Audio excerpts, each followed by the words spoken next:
Ma fille m'a remplacé par son beau-père le jour de son mariage, alors que je l'ai élevée seule. Aujourd'hui, elle supplie, mais je lui ai donné une leçon qu'elle n'oubliera jamais. J'ai 46 ans, père célibataire, et j'ai élevé ma fille Émilie, aujourd'hui âgée de 26 ans, quasiment tout seul depuis que sa mère, Vanessa, nous a quittés quand elle n'avait que 5 ans. Oui, Vanessa est partie, tout simplement. Il n'y a pas eu de dispute, pas de crise. Un jour, elle m'a dit qu'elle avait besoin d'espace. Et puis elle a disparu. J'ai appris plus tard les véritables raisons, mais je n'en parlerai pas tout de suite. Vous comprendrez plus tard dans l'histoire.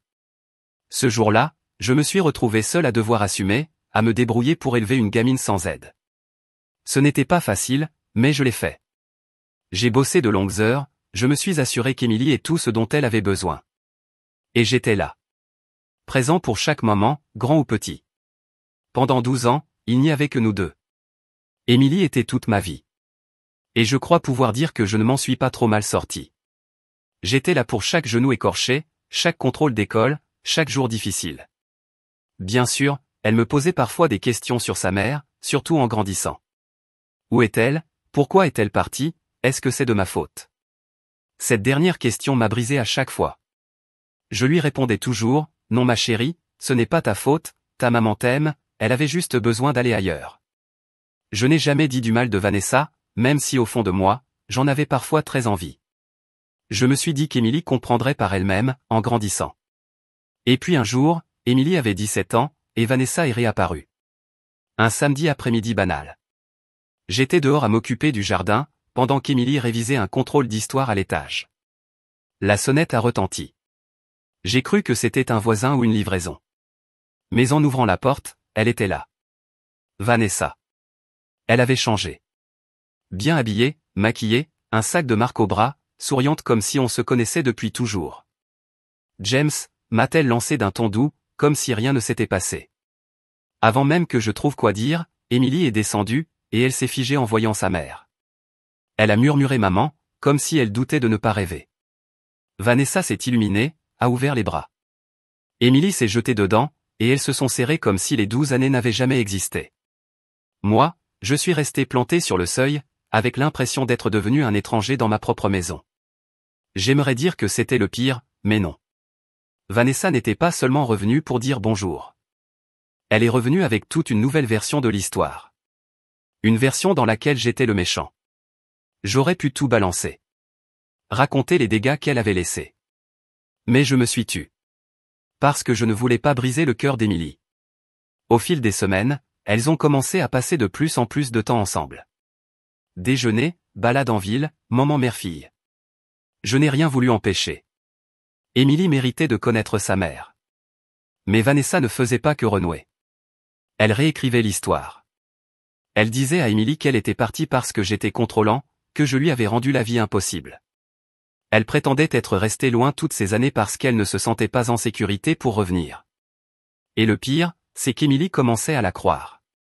Elle ne me disait pas franchement je crois maman, mais les questions ont commencé. Pourquoi tu n'as jamais essayé de la retrouver, papa?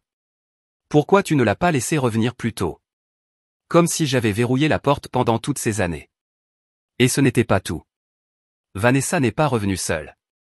Elle est venue avec son nouveau mari, Greg. Greg ne paraissait pas méchant. Le genre trop poli, toujours souriant, pas très bavard. Mais Vanessa le présentait comme un héros. Le beau-père parfait, prêt à réparer les morceaux qu'elle prétendait que j'avais laissés en friche. Je sentais qu'Émilie changeait. Elle commençait à les voir, elle et Greg, comme une famille parfaite.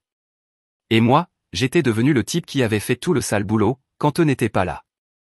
Un jour, Émilie m'a regardé dans les yeux et m'a dit, « Maman dit que tu ne voulais pas qu'elle soit là. » C'est vrai. J'ai eu comme un coup dans le ventre. J'ai respiré profondément. Non Émilie. Ce n'est pas vrai. Ta mère est partie parce qu'elle l'a décidé. Je ne l'ai pas empêchée. Je ne savais même pas où elle était. Elle n'a rien dit. Elle a juste hoché la tête, comme si elle ne savait plus quoi penser. Et c'était ça, le plus dur. Voir ma propre fille douter de moi, après tout ce qu'on avait vécu ensemble. Vanessa continuait son numéro de grande famille heureuse. Elle débarquait avec Greg, sourire aux lèvres, pour emmener Émilie encore en sortie. Je l'ai regardée partir, comme un figurant dans la vie de ma propre fille. Je me suis dit que ça passerait, qu'Emily finirait par comprendre. Mais honnêtement, je ne savais pas combien de temps je tiendrais encore à voir Vanessa réécrire le passé et se poser en héroïne de l'histoire. Les années ont passé. Emily a maintenant 26 ans. Elle est fiancée à son copain Ryan. Je l'aime bien. C'est un gars bien. Sérieux, travailleur, respectueux, loin des prétentieux qu'elle a pu fréquenter avant. Quand elle m'a annoncé qu'ils allaient se marier, j'étais sincèrement heureux pour elle. Je pensais que ce serait une de ces grandes étapes où l'on pourrait se retrouver un peu. Je nous imaginais en train de préparer les choses ensemble, en rigolant du stress de l'organisation. Et franchement, je croyais que j'aurais un rôle important. C'est moi qui l'ai élevée, après tout. L'accompagner jusqu'à l'hôtel, c'était quelque chose que j'avais toujours imaginé. Au début, ça semblait bien parti. Emily m'a demandé de l'aide pour la liste des invités, m'a montré quelques idées de lieux. Elle avait l'air contente de m'inclure. Je lui ai même proposé d'aider financièrement. Je ne suis pas riche, mais j'avais mis un peu de côté au fil des années. Je me suis dit que ce serait un beau geste. Bien sûr, Vanessa rôdait en périphérie de chaque conversation. Elle surgissait avec des suggestions sur les fleurs du mariage, le traiteur, même la robe d'Emily. Au début, j'ai essayé d'ignorer tout ça. Ce n'était pas à moi de dire à Emily qui écouter. Mais ensuite, Vanessa a commencé à se placer au centre de tous les plans. Elle disait des choses du genre « Oh, Greg et moi, on connaît un photographe incroyable » ou encore « Un ami de Greg possède une salle de réception et pourrait nous faire un super prix ». Emily avait l'air d'apprécier toutes ces idées, ce qui m'a un peu blessé, mais j'ai laissé couler. Après tout, c'était son mariage. Les choses avançaient jusqu'à ce qu'un soir, Emily et moi sortions dîner. C'était censé être un moment simple, juste pour discuter, se retrouver un peu, parler des préparatifs. On était dans ce petit resto qu'on fréquentait quand elle était plus jeune. L'ambiance était calme, et je me sentais un peu nostalgique. Franchement, on était à la moitié de nos burgers quand elle m'a balancé la bombe. « Papa, j'ai réfléchi à la cérémonie », a-t-elle dit en baissant les yeux sur son assiette. J'ai hoché la tête, pensant qu'elle voulait un conseil. « Oui, qu'est-ce qu'il y a ?»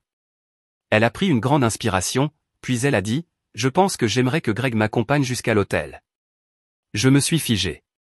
J'ai cru que j'avais mal entendu. « Greg », ai-je répété, en essayant de garder ma voix calme.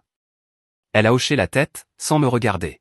« Oui, il a été très présent dans ma vie ces dernières années, et maman pense que ce serait un geste symbolique. » Voilà. Maman pense. L'empreinte de Vanessa était partout dans cette idée. Je ne savais pas quoi dire. Je suis resté là, à la regarder. C'était censé être mon moment. J'avais été là pour tout. Chaque sortie scolaire, chaque jour difficile, chaque réussite. Et maintenant, elle voulait que Greg, un type arrivé à la moitié de sa vie, prenne ma place. D'accord, ai-je fini par dire, en gardant un ton aussi neutre que possible. Emily avait l'air soulagée, comme si elle s'attendait à ce que j'explose. Je pense que ça ferait plaisir à tout le monde, tu sais. Ce n'est pas pour te remplacer. Pas pour me remplacer, alors c'était quoi exactement? Le reste du dîner s'est passé dans un flou. Je crois que j'ai hoché la tête plusieurs fois, lâché quelques banalités sur la qualité du repas. Mais à l'intérieur, je bouillonnais. Comment pouvait-elle ne pas voir à quel point c'était blessant? En rentrant chez moi, je me suis assis et j'ai essayé de comprendre. J'ai repensé à tous les souvenirs de son enfance, à tout ce qu'on avait vécu. Est-ce que j'avais raté quelque chose? Est-ce que je ne lui avais pas montré assez d'amour? Est-ce qu'elle avait cru que je n'étais pas là pour elle? Mais non. Ce n'était pas ça. Je savais très bien ce que c'était. C'était Vanessa. Elle avait travaillé ça pendant des années. Semer des graines. Déformer les faits. Jusqu'à ce qu'Emily en arrive à croire que Greg méritait ce moment plus que moi. Le lendemain, j'ai pris une décision. Si je n'étais pas assez important pour accompagner ma propre fille à l'hôtel, alors je ne voyais pas pourquoi je devrais financer le mariage. J'ai appelé Emily et je lui ai dit clairement, « Écoute, je t'aime, et je veux que tu aies le mariage que tu veux. Mais je ne peux pas soutenir quelque chose qui me met de côté. » Elle n'a pas discuté. Elle a juste répondu, « Je comprends », d'une voix si calme que je me suis senti comme le méchant. Mais qu'est-ce que j'étais censé faire? Sourire et sortir mon chéquier pendant que Greg jouait le rôle que j'avais mis 26 ans à construire. Non merci. Vanessa, évidemment, n'a pas mis longtemps à intervenir. Elle m'a appelé quelques jours plus tard, toute mielleuse. James, j'ai entendu dire que tu ne participais plus au mariage. Emily est très déçue. Eh bien, peut-être qu'elle aurait dû y réfléchir avant de demander à Greg de prendre ma place, ai-je rétorqué. James, ne sois pas si dramatique, m'a-t-elle répondu, comme si c'était moi qui exagérais. Ce n'est pas à propos de toi, c'est pour que tout le monde se sente inclus. J'ai éclaté d'un rire amer. Inclus, sauf le seul qui l'a réellement élevé. Vanessa a soupiré, comme si elle était fatiguée d'avoir à me gérer. Tu compliques les choses pour rien. Tu ne pourrais pas juste être heureux pour elle. Heureux? C'était fort, venant de la femme qui avait abandonné sa fille, puis était revenue comme une fleur pour manipuler les faits. J'ai raccroché avant de dire quelque chose que j'allais regretter. Après ça, l'ambiance est devenue tendue. Emily appelait à peine, et quand elle le faisait, ça sonnait faux. Vanessa et Greg prenaient clairement toute la place dans sa vie, et moi, je me retrouvais relégué de plus en plus en arrière-plan. Je me répétais que c'était son choix, que je devais le respecter, même si ça ressemblait à une gifle. Mais au fond, je n'arrivais pas à me débarrasser de cette sensation d'être remplacé. Pas seulement le jour de son mariage, mais dans sa vie tout entière. Alors après ce dîner et cet appel avec Vanessa, j'ai décidé d'arrêter de me plier en quatre pour faciliter les choses à Emily. Au début, je me suis dit qu'elle allait peut-être revenir à la raison, qu'elle se rendrait compte à quel point tout ça me blessait, et qu'elle reconsidérerait l'idée de faire accompagner à l'hôtel par Greg. Mais non. Bien au contraire, j'ai eu l'impression qu'elle s'entêtait encore plus. Son comportement a changé. Elle était distante, froide même. Elle n'était pas ouvertement désagréable, mais vous savez, quand quelqu'un est poli juste pour éviter les vagues, c'était ça, Emily. Les conversations qui étaient autrefois naturelles devenaient mécaniques, comme si elle suivait un script. Un jour, je l'ai appelée pour prendre de ses nouvelles, comme je le faisais souvent. « Salut M, comment ça va ?»« Ça va », a-t-elle répondu sèchement. « Je suis vraiment prise avec les préparatifs du mariage. Tu as besoin d'un coup de main ?» J'ai proposé, même si je connaissais déjà la réponse. « Non, maman et Greg s'occupent de la plupart des choses. » Bien sûr qu'ils s'en occupaient. Ça m'a piqué, mais je n'ai rien dit. Si elle ne voulait pas de mon aide, sauf pour l'argent, je n'allais pas mendier des miettes.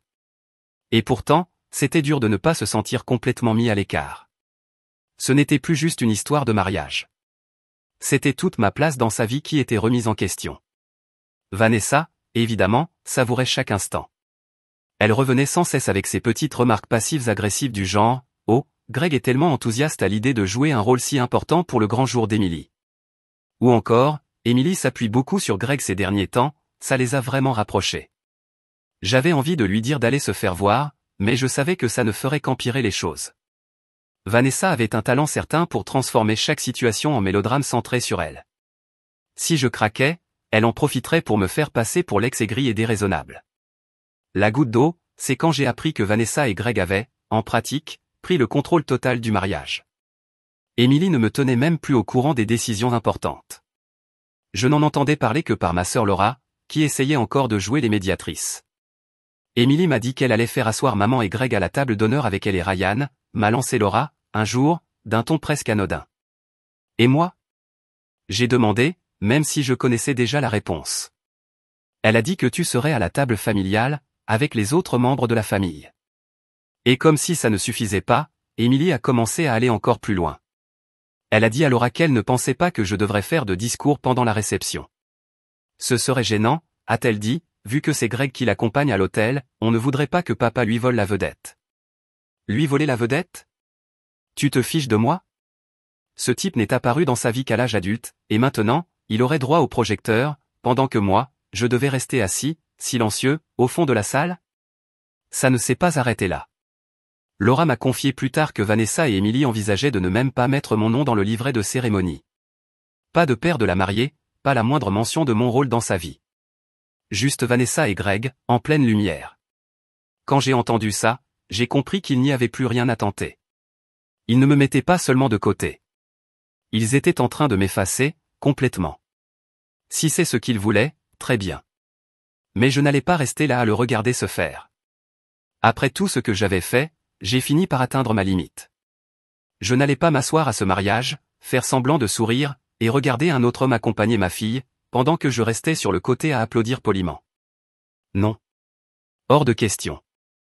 J'ai passé quelques jours à y réfléchir, à peser mes options. Est-ce que je pouvais ravaler ma fierté et y aller juste pour éviter les tensions? Peut-être. Mais plus j'y pensais, plus j'étais en colère. Pourquoi je devrais? J'ai élevé Emily. J'ai été là pour tout.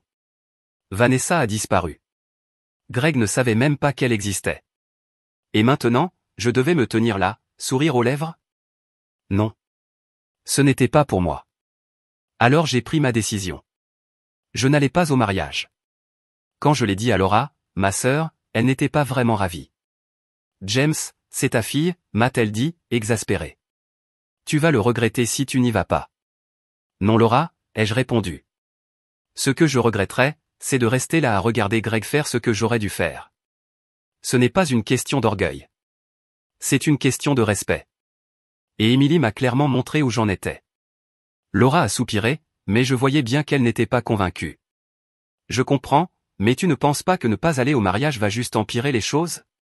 Tu donnes à Vanessa et Greg le récit parfait, tout servi sur un plateau.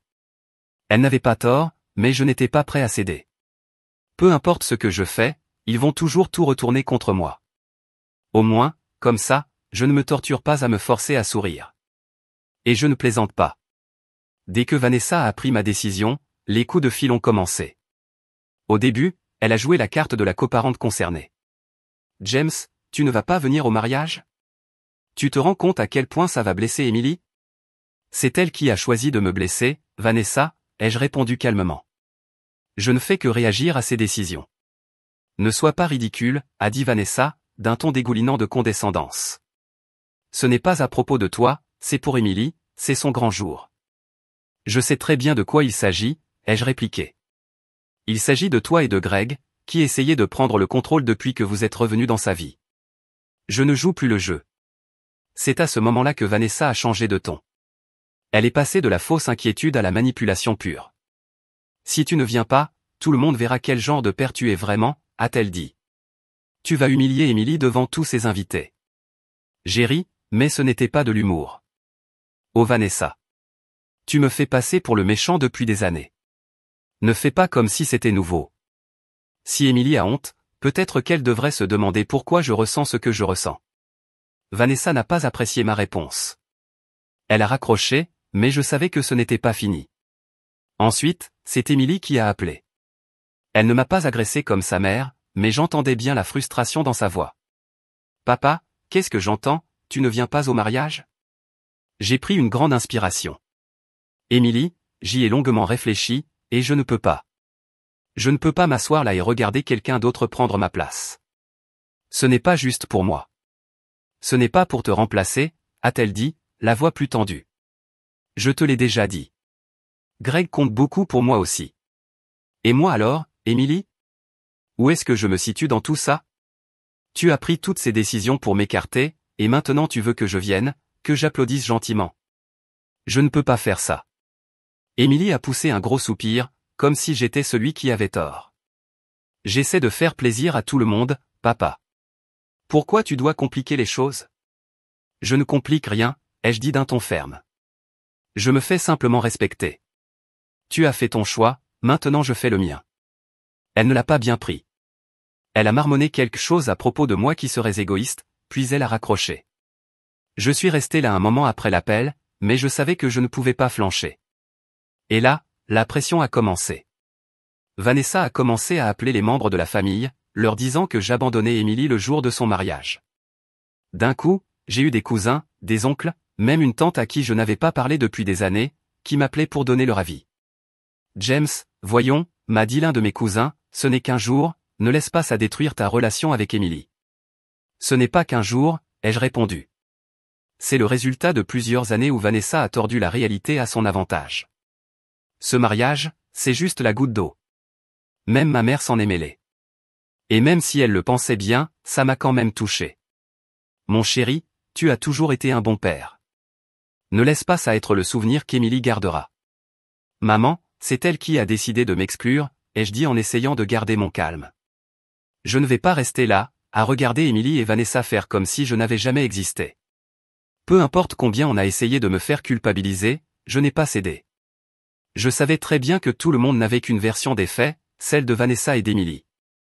Et personne n'a pris la peine de me demander ce que je ressentais. Les jours qui ont précédé le mariage ont été éprouvants. Partout où j'allais, quelqu'un me demandait si j'étais excité, prêt pour le grand jour. Je souriais, j'acquiesçais, mais je gardais ma décision pour moi. La dernière chose que je voulais, c'était que d'autres viennent me faire la morale. Le jour du mariage, je suis resté chez moi. Je ne voulais pas être mêlé à ce cirque. J'ai passé la journée à faire le ménage, ranger le garage, n'importe quoi pour ne pas penser à ce qui était en train de se passer. Le soir, Laura m'a envoyé un message. Eh bien, tu as raté un sacré spectacle. Qu'est-ce qui s'est passé? Ai-je demandé, à moitié curieux. Vanessa a fait un discours sur Greg, en disant qu'il avait pris la place de figure paternelle. Pas une seule mention de toi. Je n'étais pas surpris, mais ça m'a quand même fait mal. Évidemment, ai-je répondu. Malgré tout, je ne regrettais pas ma décision. Être assis à ce mariage aurait été comme verser du sel sur une plaie ouverte. En restant chez moi, au moins, j'ai gardé ma dignité intacte.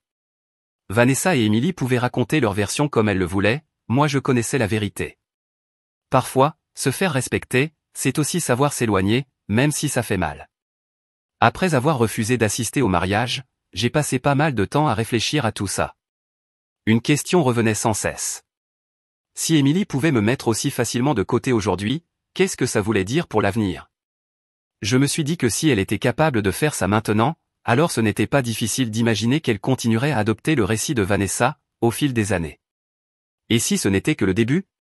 Et si le reste de ma vie n'était qu'une note de bas de page dans l'histoire d'Emily, pendant que Greg et Vanessa occupaient le devant de la scène?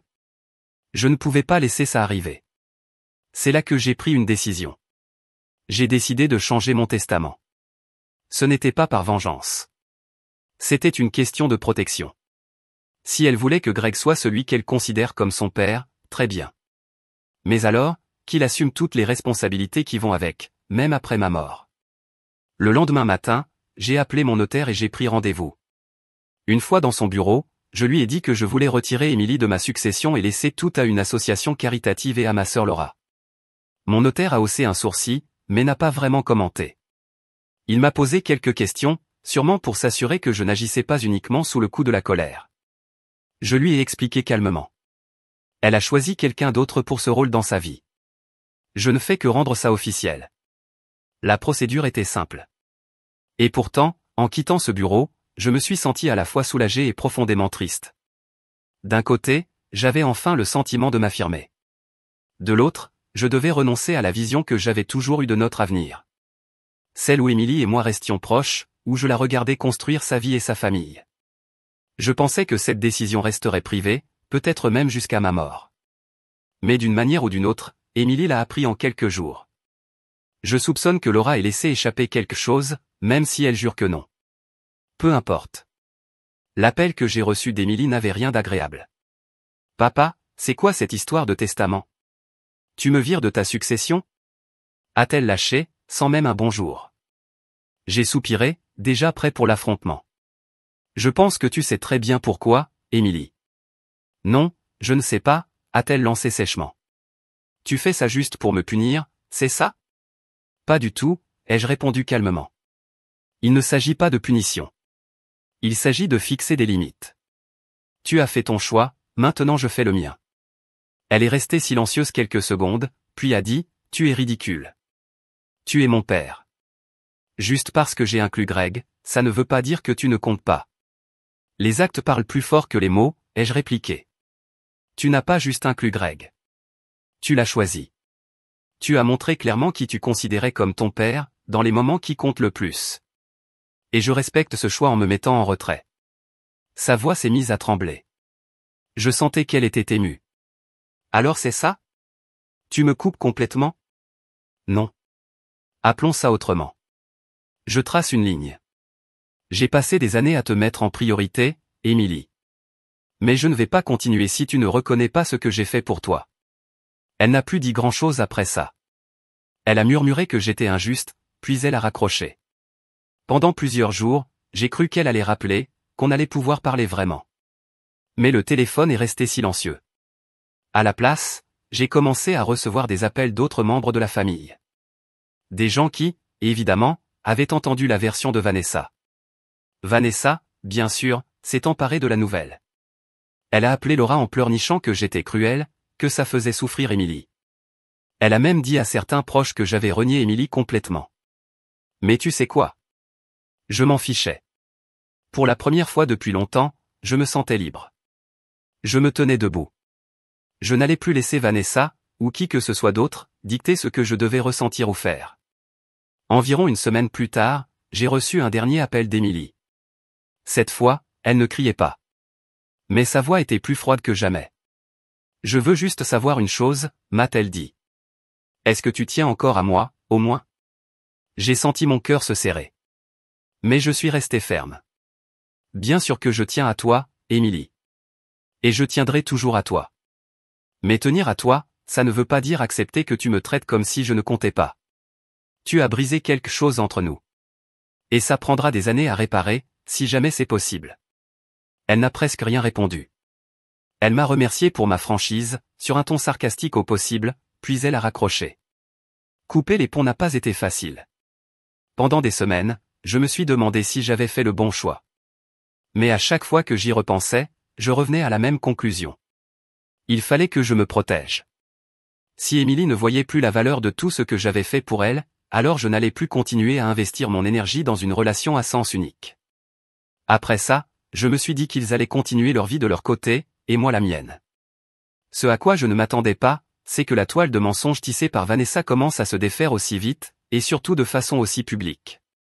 Tout a commencé avec ma sœur Laura. Elle s'était tue pendant des mois, essayant de rester neutre, mais après avoir vu comment Vanessa et Émilie avaient déformé l'histoire, elle en a eu assez. James, m'a-t-elle dit un après-midi, j'ai gardé le silence bien trop longtemps. Vanessa passe son temps à salir ton nom auprès de quiconque veut bien l'écouter, et c'est dégueulasse. Les gens doivent connaître la vérité. Laura, ça n'en vaut pas la peine, ai-je répondu, ne voulant pas qu'elle soit entraînée dans ce cirque. Si, m'a-t-elle répondu d'un ton ferme, ça en vaut la peine. Vanessa te traîne dans la boue depuis des années, et Émilie avale tout sans broncher. Si je ne dis rien, personne ne le fera. Je n'ai pas essayé de l'arrêter, pour être honnête. Une part de moi voulait que la vérité éclate. Le tournant s'est produit lors d'un rassemblement familial chez Laura. Vanessa n'était pas là, heureusement, mais Émilie est venue, bien sûr tout sourire, comme si de rien n'était. Laura l'a vue et n'a pas pu se retenir. Alors Émilie, a-t-elle dit assez fort pour que tout le monde entende, tu crois vraiment à toutes les bêtises que ta mère t'a racontées sur les raisons de son départ? Émilie s'est figée, clairement prise de court. De quoi tu parles? Je parle du fait que ta mère raconte à tout le monde que James était trop contrôlant, et que c'est pour ça qu'elle est partie, a lancé Laura, la voix sèche. Tu crois que c'est ça la vérité? Émilie avait l'air mal à l'aise. C'est ce que maman m'a dit. Eh bien, elle ment, a lâché Laura. Tu veux savoir la vraie raison pour laquelle ta mère est partie? Ce n'est pas à cause de ton père. C'est parce qu'elle avait une liaison et qu'elle est tombée enceinte. Elle s'est barrée parce qu'elle ne voulait pas faire face aux conséquences. La pièce est devenue silencieuse. On aurait entendu une mouche voler. Le visage d'Émilie est devenu blême. Ce n'est pas vrai, a-t-elle murmuré. Si, c'est vrai, a répondu Laura. Demande-lui. Demande à Vanessa où elle était les premières années après être partie. Demande-lui ce qu'il est advenu de l'enfant qu'elle a eu et qu'elle a fait adopter. Ton père est resté, t'a élevé, et n'a jamais rien dit, parce qu'il ne voulait pas ternir ton image d'elle. Et c'est comme ça que tu le remercies? Émilie n'a rien répondu. Elle est restée là, la bouche entr'ouverte, cherchant quoi dire. Je n'étais pas présent ce jour-là, mais Laura m'a appelé plus tard pour me raconter. Je suis désolé, James, m'a-t-elle dit. Je sais que ce n'était pas à moi de parler, mais je ne pouvais plus me taire. Émilie avait besoin d'entendre la vérité. Ne t'excuse pas, lui ai-je répondu. Il était temps que quelqu'un le dise. Les conséquences ont été immédiates. Émilie a confronté Vanessa, et bien sûr, Vanessa a tout nié au début. Mais le problème avec les mensonges, c'est qu'ils sont difficiles à maintenir, surtout quand les gens commencent à poser des questions. Apparemment, Greg a entendu l'une de ces disputes entre Vanessa et Émilie, et c'est là que tout s'est vraiment effondré. D'après ce que j'ai appris, il ne savait rien du passé de Vanessa. Elle s'était fait passer pour la victime pendant si longtemps que même lui y croyait. Apprendre qu'elle lui avait caché quelque chose d'aussi grave l'a bouleversé. Tu veux dire que tu as eu une liaison, un enfant, et que tu ne m'as jamais rien dit? Aurait-il dit lors d'une de leurs disputes. Ce n'est pas ce que tu crois, avait crié Vanessa. C'était il y a des années, ça ne compte plus. Si, ça compte, aurait rétorqué Greg. Tu m'as menti tout ce temps. Comment veux-tu que je te fasse confiance maintenant? Greg n'a pas traîné longtemps après ça. Très vite, on a appris qu'il avait fait ses valises et qu'il était parti. Vanessa a bien sûr tenté de tourner l'histoire à son avantage, disant que Greg ne supportait pas la vérité et qu'il l'abandonnait, mais à ce stade, les gens commençaient enfin à voir clair dans son jeu. Même Emily semblait tout remettre en question. Elle a arrêté de m'appeler ou de m'envoyer des messages, mais Laura m'a dit qu'elle était clairement bouleversée par ce qu'elle avait appris. Elle ne sait plus quoi croire, m'a confié Laura. Les mensonges de Vanessa s'effondrent, et Emily réalise combien elle y a cru. J'aimerais pouvoir dire que je me suis senti justifié, mais honnêtement, tout ça m'a surtout rendu triste. Je n'ai jamais voulu qu'Emily souffre. J'aurais préféré qu'elle voie la vérité avant que tout ne devienne aussi chaotique. Mais parfois, les gens doivent toucher le fond avant de pouvoir reconstruire. Pendant ce temps, Vanessa était en mode contrôle des dégâts. Elle a commencé à contacter les gens, essayant de tourner l'histoire à son avantage. Mais plus elle parlait, plus ça empirait. Des personnes qui la croyaient autrefois ont commencé à se détourner d'elle, à la voir enfin pour ce qu'elle était, une manipulatrice. Et ce n'était pas seulement la famille. Même des amis proches de Vanessa, ceux qui l'avaient soutenue pendant des années, ont commencé à prendre leur distance. Personne n'aime qu'on lui mente, et Vanessa avait menti pendant très longtemps. Emily ne m'a pas recontacté depuis que tout a éclaté, mais je sais qu'elle connaît désormais la vérité. Maintenant, qu'elle y croit ou non, cela lui appartient. Je n'attends pas d'excuses, ni même de réconciliation, mais j'espère qu'elle prendra le temps de vraiment réfléchir à tout ça. J'ai gardé mes distances pendant les semaines qui ont suivi. Je pensais avancer. Et puis, un jour, quelqu'un a frappé à ma porte. J'ai ouvert, et Emily était là. Elle avait l'air épuisée, comme si elle n'avait pas dormi depuis des jours. Et pendant un instant, j'ai ressenti une pointe de compassion. Mais je me suis vite rappelé tout ce qui s'était passé. « Salut papa », a-t-elle dit doucement. Je me suis appuyé contre le chambranle, le visage fermé. « Emily, qu'est-ce que tu fais ici ?»« Je voulais te parler », dit-elle nerveusement. « S'il te plaît. » J'ai poussé un long soupir. Une part de moi voulait lui claquer la porte au nez. Mais une autre, celle qui se souvenait de l'avoir bercée quand elle était bébé, n'en avait pas le cœur. « D'accord », ai-je dit en me poussant. Elle s'est assise sur le canapé, et moi je suis resté debout, les bras croisés. « Qu'est-ce que tu veux me dire ?» Elle a baissé les yeux, visiblement à la recherche de ces mots. J'ai beaucoup réfléchi à tout ça. Au mariage, à maman, à la manière dont je t'ai traité. Je n'ai rien dit, j'ai juste attendu. Je sais que j'ai tout gâché, dit-elle, la voix tremblante. J'ai laissé maman m'endoctriner, et je n'ai même pas pensé à quel point ça te faisait mal. Je t'ai fait sentir que tu ne comptais pas, et c'est la dernière chose que j'aurais voulu. Ces mots flottaient dans l'air, mais ils ne m'ont pas touché comme elle pensait, je crois. J'avais attendu si longtemps qu'elle dise la vérité, mais maintenant qu'elle le faisait, ça ne suffisait pas. Pourquoi maintenant, Emily ? Ai-je demandé d'un ton calme. Pourquoi venir ici maintenant, après tout ça ? Elle a levé les yeux, les larmes au bord des paupières. Parce que je suis désolé. Je sais que je ne peux pas effacer ce que j'ai fait, mais je veux arranger les choses.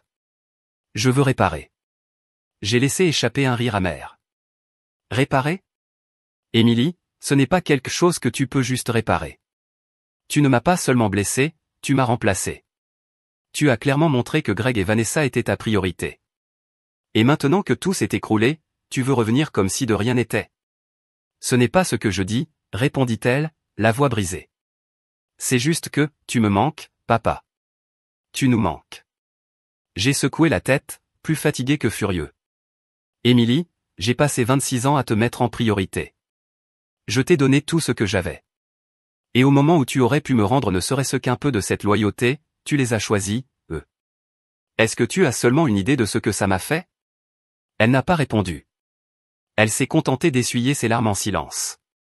Je suis content que tu commences à voir la vérité sur Vanessa, ai-je poursuivi. Mais ce n'est pas seulement ces mensonges. Il s'agit de confiance, Emily. Et je ne sais pas si je pourrai un jour te refaire confiance. Ses épaules se sont affaissées, et elle avait l'air de vouloir disparaître dans le canapé. Alors c'est fini, demanda-t-elle. J'ai soupiré, passant une main dans mes cheveux. Je ne sais pas ce que l'avenir nous réserve, Émilie. Mais pour l'instant, j'ai besoin d'espace. J'ai besoin de temps pour guérir. Et je ne peux pas faire ça avec toi dans ma vie. Elle est restée là un instant, comme si elle hésitait entre discuter ou accepter. Finalement, elle a hoché la tête. Je comprends, murmura-t-elle. Je l'ai raccompagnée jusqu'à la porte, et alors qu'elle franchissait le seuil, elle s'est retournée vers moi. Je suis vraiment désolé, papa. J'espère qu'un jour tu pourras me pardonner. Je n'ai rien dit. Je me suis contenté d'un léger signe de tête avant de refermer la porte. Vanessa, de son côté, gérait toujours les conséquences de ses actes.